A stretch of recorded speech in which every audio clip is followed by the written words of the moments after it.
Hi everyone and welcome back to my channel. Thank you so much for joining in.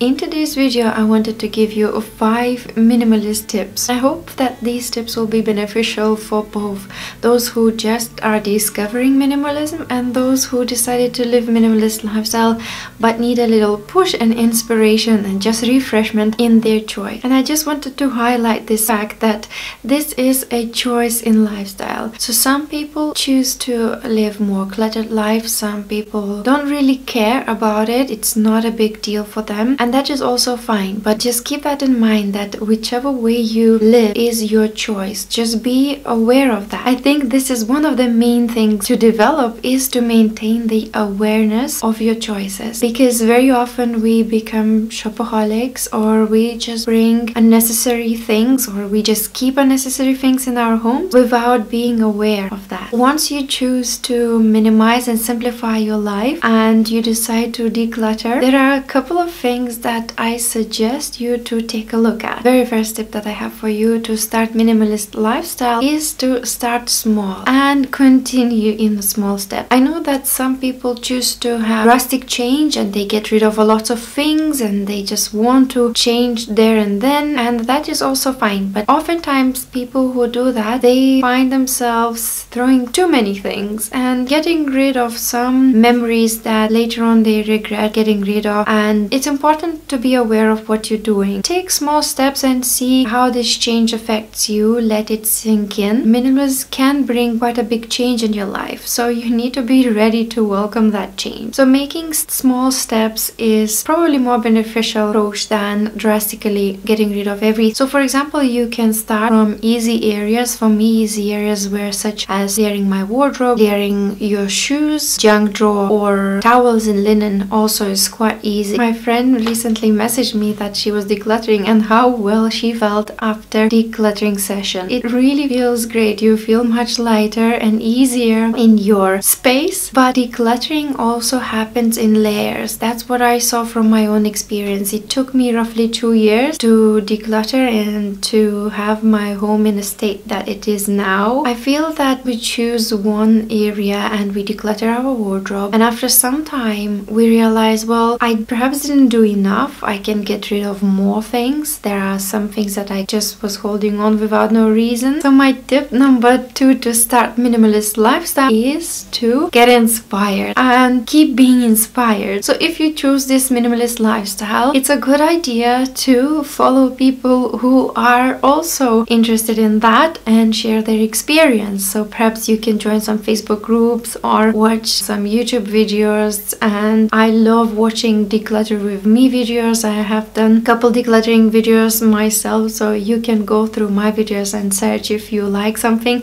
if something is relatable to you. If you have any requests, let me know. Take a look at Pinterest. Pinterest is a great place to start. You can look at my Pinterest, is the same name as this channel, Need a Lighthouse, and you will see what am I being inspired with, the type of style that I love in my home. And also, when you are decluttering and simplifying, share it with people. It's great to visit minimalist homes and see how they live, and just by the lightness in the home, the open space, you will get inspired. You will feel that you perhaps want to live the same way. Once you visit minimalist home, you will feel inspired by the space that they have opened up for their use, and you will see that there are no unnecessary things around the house, and how space feels like. It will feel really cozy and very welcoming, and you will want to create the same space in your home. And at the same time, once you decluttering, share it with your friends, share it on Facebook. Hopefully this message spreads. There are so many benefits to living simple minimalistic lifestyle that leads to living more zero waste or vegan lifestyle, just simply bringing less harm to the environment, a little bit more friendly world than it is now, and more responsible and more conscious world. Another minimalist tip is to consume less or make more informed choices. So when you shop, try to shop for the vegetables that are not packed in plastic. Buy things only that you actually need, not most of the time just want,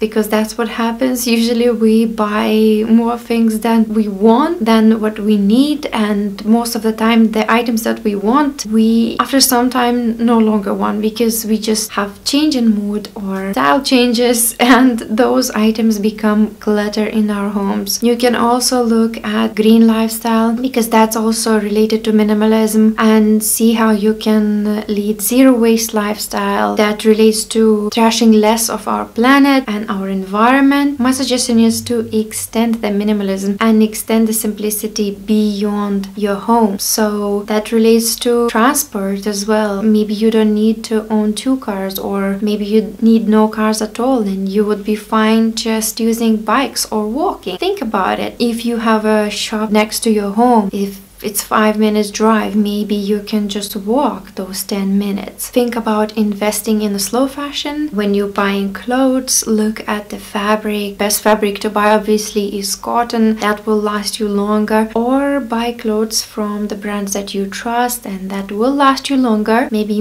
more classic and timeless pieces. Now we are in the times where magazines and newspapers definitely can be read online. You don't have to purchase them, and you have your smartphones, you have your tablets, computers. You can read news online. There is no need to support this wasteful environment, cutting off the trees and just destroying the nature. Same goes with books. I am a big advocate of books in paper. I love it. I just feel good reading paper book, and I love the smell, touching the pages and storing it, seeing it. I love that. But recently I invested in Kindle and I'm reading books there, and I just feel that I'm doing better for the environment. And what I started doing is that if I discover a book that is very inspiring, that there is a lot of truth in that it's not just one idea stretched throughout the whole book, and basically thing that can be told in a couple of sentences or in one paragraph is stretched into 350 pages. If that book is really valuable, then I buy it and I keep it, because I know that I can share it with my close friends who are going through a similar thing that I am going through, who need to be inspired, or I'll just keep it for my kids who will grow up and can read the same book, or if I want to revisit the book. So I'll only buy a paperback if I feel that it's worth it. My next tip towards minimalist lifestyle is to keep only what you use. And very often, if you look back at your own experience, at least I am guilty of that I used to keep things that are just in case. And I think that I kept that belief of just in case from my childhood, when there was scarcity involved in some ways. The whole shopping network was not yet established, and shops with the things that you need would not be just literally a couple of minutes away from you. Sometimes there would be a lack of items in shops. So I think it comes from those times. There are so many things that I got rid of, that I kept for about 7 or 8 years, that I thought that I might use one day, and if I need it, I can immediately have it. This is one thing to consider. Same thing with my sewing machine. I always thought that I will be sewing, and I never found time for that. But I never wanted to get rid of that idea that I will never be sewing. I didn't want to let go of that, because I had sewing and designing of clothes as my idea a long time ago, and I didn't want to let go of that. But I know for sure that I would never have time in my current situation or years to come to be designing clothes. So I know that I will be involved in some kind of artwork, and I'm keeping my art supplies, because that takes less time than sewing and designing and fitting. sewing, I finally got rid of my sewing machine, and I'm so happy about that. It was hard for me to let go, but I felt good about it once I've done it. Also, think about the items that you are keeping just because you ought to like it. Now that is a difficult one, because usually those are the gifts that were gifted to you and you feel guilty of getting rid of because it was a gift, but you're not really necessarily liking it, and not liking it not in a bad way, but it's just not your style. It doesn't suit you, and you feel somewhat guilty for giving it away to a charity. You really don't need to clutter your space with that guilt. It's a normal thing. I always think about the gift that the act of giving is the most important, and very often I'm not sure if I get it right with my own gifts to other people, but by giving a gift we are giving the piece of our love and attention and the thought towards that person, so that is appreciative enough. I don't think that gift itself is that much important, to be honest. So also, when you look at the items that you are thinking of getting rid of, or you're just unnecessarily keeping, think about it. Are you most likely to use it during this year or next 2 years? If there is a bigger item, let's say you have an extra car and it's just standing in your garage and you're not using it, maybe you actually are not needing it and car is just devaluating in your garage. You might